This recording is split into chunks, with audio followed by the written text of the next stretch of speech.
The sunlight crept across the living room like it was afraid of what it might reveal, landing first on the stack of unpaid bills and then on the woman standing near the kitchen window wearing his shirt, sleeves rolled, hair loose, calm and unguarded in a way his life had not been for years. Jacob Carter woke up with his heart already racing, the way it did every morning since his wife's funeral, but this time, the ache in his chest was sharp with confusion instead of grief. For a moment he wondered if exhaustion had finally cracked him open, because nothing about the scene made sense, and yet it felt painfully real. What would you do if you opened your eyes and found your carefully controlled world rewritten overnight? Would you freeze like Jacob did, or would you demand answers before fear swallowed you whole? Jacob was not the kind of man surprises visited kindly. He was a single father in a quiet Ohio suburb, raising an 8-year-old son named Noah on a mechanic's salary and whatever strength he could borrow from faith on the hardest nights. His days were built on routine because routine was the only thing keeping the grief from flooding back in. Wake up early, pack lunch, walk Noah to the bus stop, work until his hands ached, come home to a silent house that once echoed with laughter. There was no room in that schedule for powerful women who ran billion-dollar companies, let alone one standing barefoot in his kitchen holding a chipped mug like she belonged there. The woman was Rachel Whitmore, a name that lived on magazine covers and business channels, a woman known for rebuilding failing corporations and firing executives without blinking. She was the CEO whose company owned the manufacturing plant Jacob serviced as a contractor, the same company that had nearly shut down last year and thrown half the town into panic. He had met her only once, briefly, during a late-night emergency repair at the plant when she had shown up unannounced in a tailored coat, eyes sharp with focus. They had exchanged little more than nods and practical words, and yet now she was here, wrapped in cotton that smelled like his laundry detergent, looking like she had stepped into his life instead of the other way around. The night before returned to him in fragments. Noah's fever spiking, the frantic drive to the emergency room, the hours spent praying in a plastic chair while machines beeped.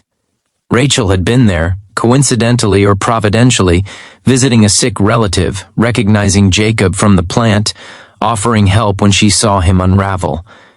She had driven them home when exhaustion blurred his vision, stayed to make sure Noah slept comfortably, insisted on waiting until the medication kicked in.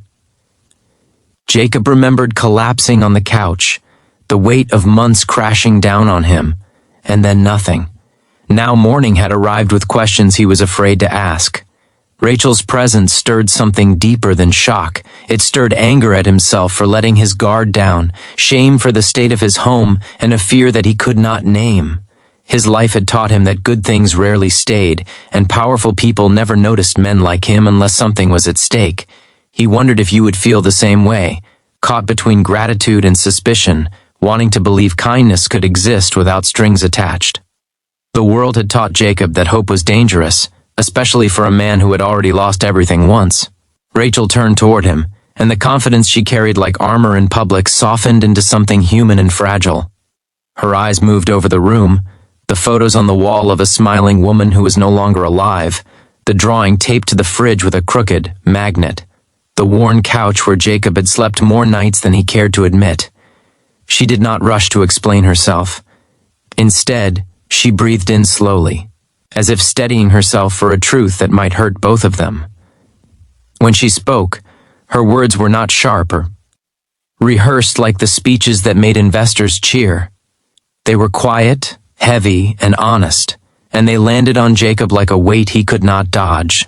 She told him that the night before had reminded her of the man she used to be before success hardened her edges. She said she had grown up poor in a small Kansas town, raised by a widowed father who worked 2 jobs and still found time to sit by her bed when she was sick. She admitted that watching Jacob pray over his son in the hospital hallway had broken something open inside her, something she thought she had buried beneath boardrooms and mergers. She had stayed not because of convenience or curiosity, but because she recognized a loneliness that mirrored her own. The words she said next froze Jacob completely, because they carried no ambition, no transaction, only vulnerability. She told him she was tired of winning everything except a place to belong. She said she had spent years building walls so high that no one could see how empty the view was from the top. Standing in his kitchen that morning, she admitted she did not know what came next, only that she did not want to pretend the connection they felt was imaginary. Jacob felt his throat tighten, because he had spent years convincing himself that his story was over, that his purpose was limited to survival. Hearing someone like Rachel acknowledge pain instead of power shook the foundation of everything he believed about the world. The days that followed did not magically erase hardship. Rachel returned to her world of meetings and private flights, and Jacob returned to grease-stained hands and early mornings. But something had shifted. She called, not with demands, but with questions about Noah's day, about Jacob's wife, about faith and doubt, and the ache of missing someone who shaped you.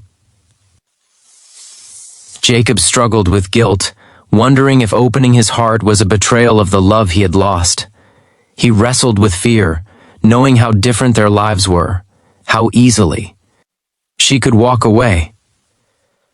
Yet slowly, carefully, hope began to stretch its limbs inside him, fragile but alive. Change came in quiet ways. Rachel used her influence to keep the plant open without ever taking credit. Jacob found himself laughing again, surprising himself with moments of joy that did not feel like sin. Noah grew fond of the woman who knelt to his level and listened like his thoughts mattered. The town watched from a distance, skeptical and curious, but Jacob learned that the loudest opinions mattered less than the peace growing in his home. Life did not become easy, but it became meaningful in a way he had forgotten was possible. One evening, months later, Jacob stood in the same living room watching Rachel help Noah with homework, her laughter filling spaces that had once echoed with silence. He realized that what had frozen him that morning was not fear of her words, but fear of believing them. Second chances often arrive disguised as disruptions, asking us to risk pain for the possibility of healing. The question was never whether Rachel belonged in his shirt, but whether Jacob was willing to let himself belong to hope again. Before this story ends, take a moment and tell us in the comments what you would have done if you were in Jacob's place, faced with fear and the chance to begin again. If this story truly touched your heart, gently reminding you of kindness, loss, or the power of second chances, please like, comment, share, and subscribe so more stories like this can find the people who need them most.